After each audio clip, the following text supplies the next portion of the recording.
پرانے زمانے میں کسی جگہ ایک آدمی اور اس کی بیوی رہتے تھے۔ وہ بیچارے اولاد سے محروم تھے اور ان کی بڑی تمنا تھی کہ ان کے ہاں بھی بچہ ہو۔ وہ دن رات دعائیں مانگتے اور بڑی عاجزی سے اللہ کے آگے فریاد کرتے، اے خدا ہماری تمنا پوری کر اور ہمیں بھی بیٹا بیٹی عطا کر۔ آخر اللہ نے ان کی سن لی اور بیوی امید سے ہو گئی۔ یہ دیکھ کر وہ دونوں خوشی سے پھولے نہ سماتے تھے۔ ان کے گھر کی پچھلی طرف کھڑکی کھلتی تھی اور اس میں سے وہ شاندار باغ نظر آتا تھا جو ان کے پچھواڑے میں تھا۔ اس باغ میں طرح طرح کے پھول کھلے ہوئے اور قسم قسم کی سبزیاں اگی ہوئی تھیں، مگر باغ کے چاروں طرف اونچی دیوار تھی جس کی وجہ سے کوئی اندر نہ جا سکتا تھا۔ ویسے بھی یہ باغ ایک بہت بڑی جادوگرنی کا تھا، اس لیے بھی لوگ اس میں جانے سے ڈرتے تھے۔ ایک دفعہ کا ذکر ہے، اس آدمی کی بیوی اپنے گھر کے پچھلی طرف کھلنے والی کھڑکی کے سامنے کھڑی تھی۔ اس کی نظریں باغ کا نظارہ کر رہی تھی کہ اچانک اس نے دیکھا باغ میں ایک کیاری ایسے پودوں سے بھری ہوئی تھی جو سلاد میں کھائے جاتے تھے۔ پودے سرسبز اور تر و تازہ تھے اور اس طرح لہلہا رہے تھے کہ انہیں دیکھ کر عورت کا دل للچا گیا۔ وہ دل میں سوچنے لگی، اگر ان پودوں کی سلاد کھائی جائے تو کتنا لطف آئے گا۔ اب وہ روزانہ کھڑکی کے سامنے کھڑی ہو کر ان پودوں کو دیکھتی اور انہیں حاصل کرنے کا سوچتی۔ اس طرح ہر روز اس کی تمنا شدت اختیار کرتی گئی۔ وہ ان پودوں کی سلاد کے لیے بے چین ہوئی جا رہی تھی، مگر جب اسے اندازہ ہوا کہ ان پودوں کا حصول ممکن نہیں کیونکہ یہ باغ ایک جادوگرنی کا ہے، تو وہ بڑی مایوس ہوئی۔ اس مایوسی میں اس کی حالت بری ہو گئی۔ وہ اندر ہی اندر گھلنے لگی اور اس کا رنگ زرد پڑنے لگا۔ اس کے شوہر نے اس کی یہ حالت دیکھی تو بڑا حیران ہوا۔ ایک روز پوچھنے لگا، یہ تمہیں کیا ہو گیا ہے؟ میں کئی روز سے دیکھ رہا ہوں تم روز بروز کمزور ہوتی جا رہی ہو اور تمہارا رنگ زرد پڑتا جا رہا ہے۔ اس کی کیا وجہ ہے؟ جواب میں اس کی بیوی ایک ٹھنڈی آہ بھر کے بولی، میں اس کا سبب جانتی ہوں، مگر کیا کروں، پھر بھی مجھے بھی تو کچھ پتہ چلے۔ اس کے شوہر نے حیرانی سے دریافت کیا۔ اس پر اس کی بیوی نے بتایا، ہمارے گھر کے پچھواڑے میں جو باغ ہے اس میں سلاد میں کھانے والے پودے لگے ہوئے ہیں۔ اگر میں ان پودوں کی سلاد نہ کھائی تو میں مر جاؤں گی۔ بیوی کی یہ بات سن کر آدمی قدرے سوچ میں پڑ گیا۔ وہ یہ جانتا تھا کہ باغ ایک جادوگرنی کا ہے اور اس میں جانا خطرے سے خالی نہیں ہے، لیکن وہ اپنی بیوی سے بے انتہا محبت کرتا تھا، اس لیے اس کی خواہش کو رد نہیں کر سکتا تھا۔ کچھ سوچتے ہوئے اپنے آپ سے کہنے لگا، اب میرے لیے صرف دو ہی راستے ہیں، یا تو اپنی بیوی کو مرنے دوں یا پھر ان پودوں کا تھوڑا سا سلاد توڑ کے لاؤں۔ اس نے بیوی کو تسلی دیتے ہوئے کہا، فکر نہ کرو، چاہے کچھ بھی ہو جائے میں تمہارے لیے پودوں کا سلاد توڑ کر لاؤں گا۔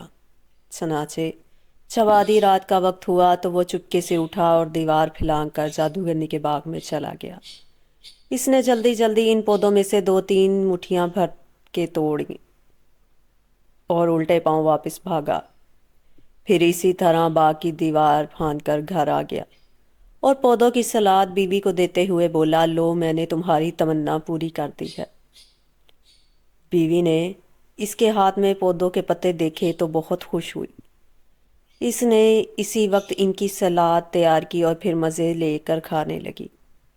بڑی مزیدار ہے، بڑی لذیذ ہے، بڑا لطف آیا۔ اب یہ ہوا کہ پہلے تو وہ سلاد کھانے کے لیے بے قرار تھی، لیکن اب کھانے کے بعد اس کا شوق اور بڑھ گیا تھا۔ اسے اس قدر لطف آیا تھا کہ دوسرے روز 3 گنا زیادہ اشتیاق سے شوہر کو کہنے لگی، کل سلاد کا بہت لطف آیا تھا، آج ذرا زیادہ لاؤ تاکہ میں جی بھر کے کھاؤں۔ شوہر اپنی جگہ خوف زدہ تھا کہ اگر جادوگرنی کو پتہ چل گیا تو جان کی خیر نہیں، لیکن وہ بیوی کی محبت کے ہاتھوں مجبور تھا، انکار بھی نہیں کر سکتا تھا۔ اپنے آپ سے کہنے لگا، چلو ایک بار اور لے آتا ہوں، جادوگرنی کو کیا پتہ چلے گا۔ یہی کچھ سوچ کر وہ اس رات بھی باغ میں جانے کے لیے تیار ہو گیا۔ جب آدھی رات کا سما ہوا تو وہ کل کی طرح اٹھا اور دیوار پھاند کر باغ میں جا پہنچا۔ جیسے ہی وہ دیوار سے نیچے کودا، اس کے ہاتھ پاؤں کانپنے لگے۔ اس نے دیکھا اس کے بالکل سامنے جادوگرنی کھڑی اسے دیکھ رہی تھی۔ اس کی آنکھیں سرخ ہو رہی تھی، وہ غصے میں لال بہو کا نظر آ رہی تھی۔ تمہاری یہ جرت کیسے ہوئی؟ وہ غصے میں چیخ کر بولی، تم چوروں کی طرح دیوار پھاند کر میرے باغ میں آئی اور سلاد کے پتے توڑ کر لے گئے، اب تمہیں اس کی سزا کے لیے تیار ہونا پڑے گا۔ یہ سن کر آدمی خوف سے تھر تھر کانپنے لگا اور گڑ گڑاتے ہوئے کہا، مجھ پر رحم کرو اور مجھے معاف کر دو، میں بڑی مجبوری میں اپنی بات کی وضاحت کرتے ہوئے جادوگرنی کو بتایا، میری بیوی نے گھر کی کھڑکی میں سے تمہارے باغ میں یہ پودے دیکھے تھے، ان کی سلاد کھانے کے لیے وہ اس قدر بے قرار تھی کہ اگر نہ کھاتی تو مر جاتی، اسی لیے میں نے پودے توڑنے کی جرت کی، میں اس کے لیے معافی چاہتا ہوں۔ جیسے ہی جادوگرنی نے یہ بات سنی اس کا سارا غصہ جاتا رہا اور وہ کہنے لگی، اگر واقعی یہ بات ہے جو تم بتا رہے ہو تو میری طرف سے تمہیں اجازت ہے، تم جس قدر چاہو سلاد کے پودے لے جا سکتے ہو، میں تمہارا قصور معاف کر دوں گی۔ جادوگرنی کی یہ بات سن کر اس کی جان میں جان آئی، وہ اس کا شکریہ ادا کرنے کے لیے لب کھول ہی رہا تھا کہ جادوگرنی نے کہا، مگر تم ایک شرط پر پودے لے کر جاؤ گی۔ وہ کیا؟ اس نے جلدی سے دریافت کیا، جس پر جادوگرنی بولی، شرط یہ ہے کہ تمہارے ہاں جو بچہ پیدا ہونے والا ہے وہ مجھے دینا ہوگا، میں ایک ماں کی طرح اس کی دیکھ بھال اور حفاظت کروں گی۔ آدمی کو یہ بھی خوف تھا کہ اگر اس نے انکار کیا تو جادوگرنی اسے سزا دے گی، ہو سکتا ہے اسے جان ہی سے مار دے اور اس کی بیوی کو بھی نقصان پہنچائے، لہٰذا وہ راضی ہو گیا، کہنے لگا، مجھے تمہاری شرط منظور ہے۔ اس نے بہت سے پودے توڑے اور واپس گھر آ گیا۔ گھر آ کر اس نے ساری بات اپنی بیوی کو بتائی، وہ بہت پریشان ہوئی مگر کیا کر سکتی تھی۔ دن گزرتے گئے اور آخر وہ دن بھی آ گیا جب ان کے ہاں ایک خوبصورت بیٹی پیدا ہوئی۔ اتنے میں جادوگرنی بھی وہاں آ گئی۔ اس نے اس کا نام راپنزل رکھا کیونکہ سلاد کے ان پودوں کو اسی نام سے پکارا جاتا تھا۔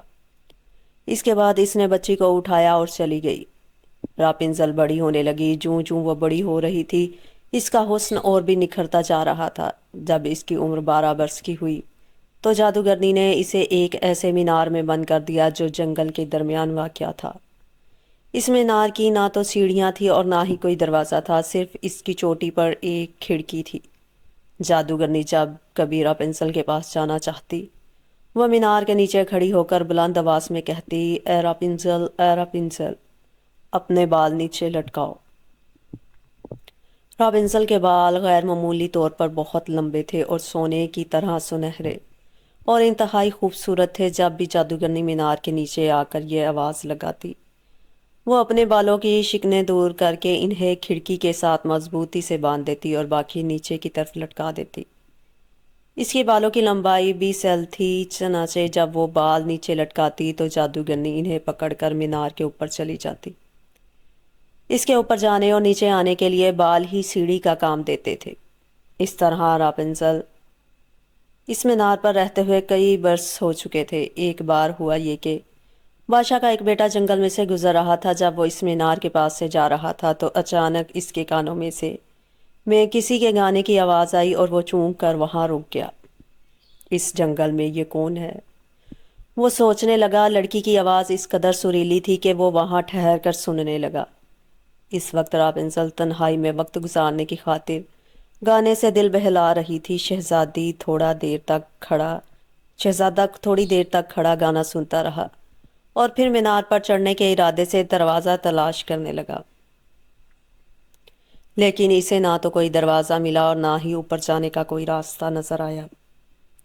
دل ہی دل میں حیران ہو رہا تھا کہ جس مینار کا کوئی دروازہ نہیں ہے، اس پر جانے کے لیے سیڑھیاں نہیں ہیں، اس پر کون گا رہا ہے؟ اسی ادھیڑ بن میں وہ کچھ دیر وہاں رکا اور پھر اپنے محل کی طرف لوٹ گیا۔ شہزادہ اپنے محل میں تو چلا گیا لیکن اس کا دل و ذہن ابھی تک اسی مینار میں تھا۔ وہ رہ رہ کر اسی سریلی آواز کے بارے میں سوچ رہا تھا۔ رات بھر اسی کے متعلق سوچتا رہا اور پھر جو ہی صبح ہوئی وہ جلدی جلدی تیار ہو کر جنگل میں اسی جگہ پہنچ گیا۔ وہاں جا کر ایک درخت کی اوٹ میں چھپ گیا تاکہ دیکھے اس میں کیا راز ہے۔ ابھی تھوڑی دیر ہی ہوئی تھی، اس نے دیکھا کہ ایک جادوگرنی آئی۔ وہ مینار کے نیچے کھڑی ہو گئی اور بلند آواز سے کہا، اے راپنزل، اے راپنزل، اپنے بال نیچے لٹکاؤ۔ جیسے ہی اس نے یہ کہا اوپر سے راپنزل نے اپنے بال نیچے لٹکا دیے اور جادوگرنی انہیں پکڑ کے اوپر چڑھ گئی۔ اچھا تو اوپر جانے کے لیے یہ سیڑھی ہے، شہزادہ اپنے آپ سے کہنے لگا۔ میں بھی اپنی قسمت آزماؤں گا۔ وہ یہ ارادہ کر کے واپس چلا آیا اور پھر تیسرے روز جب شام ہونے لگی تو وہ گھوڑے پر سوار ہو کر جنگل میں اسی مینار کے پاس پہنچ گیا۔ اس نے گھوڑا ایک طرف باندھا اور خود مینار کے نیچے جا کر آواز دی، اے راپنزل، اے راپنزل، اپنے بال نیچے لٹکاؤ۔ جو ہی اس نے یہ کہا اس کے ساتھ ہی اس نے دیکھا کہ لڑکی کے لمبے بال لٹکتے ہوئے اس تک پہنچ گئے۔ اس نے جلدی سے بال پکڑے اور ان کے سہارے اوپر چلا گیا۔ اوپر جا کر دیکھا تو ایک حسین و جمیل نوجوان لڑکی اس کے سامنے کھڑی تھی۔ لڑکی اسے دیکھ کر خوف زدہ سی ہو گئی، کیونکہ وہ جب سے پیدا ہوئی تھی اس نے کسی مرد کو نہیں دیکھا تھا۔ اب جو شہزادے کو دیکھا تو سہم کر ایک طرف ہو گئی۔ مجھ سے ڈرو نہیں، میں تمہیں کچھ نہیں کہوں گا، شہزادے نے اسے تسلی دی۔ پھر اسے بتایا، میں ایک شہزادہ ہوں۔ 3 روز پہلے میں یہاں سے گزر رہا تھا کہ میں نے تمہارے گانے کی آواز سنی تھی۔ اس وقت سے میں تمہیں دیکھنے کے لیے بے قرار تھا، اسی لیے آج میں یہاں آیا ہوں۔ جب اس نے یہ کہا تو لڑکی کا خوف دور ہوا اور وہ دونوں باتیں کرنے لگے۔ باتوں باتوں میں شہزادے نے کہا، اگر میں تمہیں اپنی بیوی بناؤں تو کیا تم راضی ہوگی؟ اب راپنزل نے اسے پہلی بار غور سے دیکھا۔ وہ خوبصورت اور نوجوان تھا۔ اس نے سوچا یہ گوتھیل سے زیادہ مجھ سے پیار کرے گا۔ گوتھیل جادوگرنی کا نام تھا۔ یہ سوچ کر اس نے شہزادے کو جواب دیا، میں تمہاری بیوی بننے کے لیے تیار ہوں۔ اس کے ساتھ ہی اس نے اپنا ہاتھ شہزادے کے ہاتھ میں دے دیا اور اس طرح وہ دونوں میاں بیوی بن گئے تھے۔ پھر راپنزل شہزادے سے کہنے لگی، تمہارے ساتھ جانے میں مجھے خوشی ہوگی، مگر مجھے نہیں معلوم کہ میں اس مینار سے نیچے کیسے جاؤں گی۔ میں آج تک نیچے نہیں گئی۔ شہزادہ بھی سوچ میں پڑ گیا۔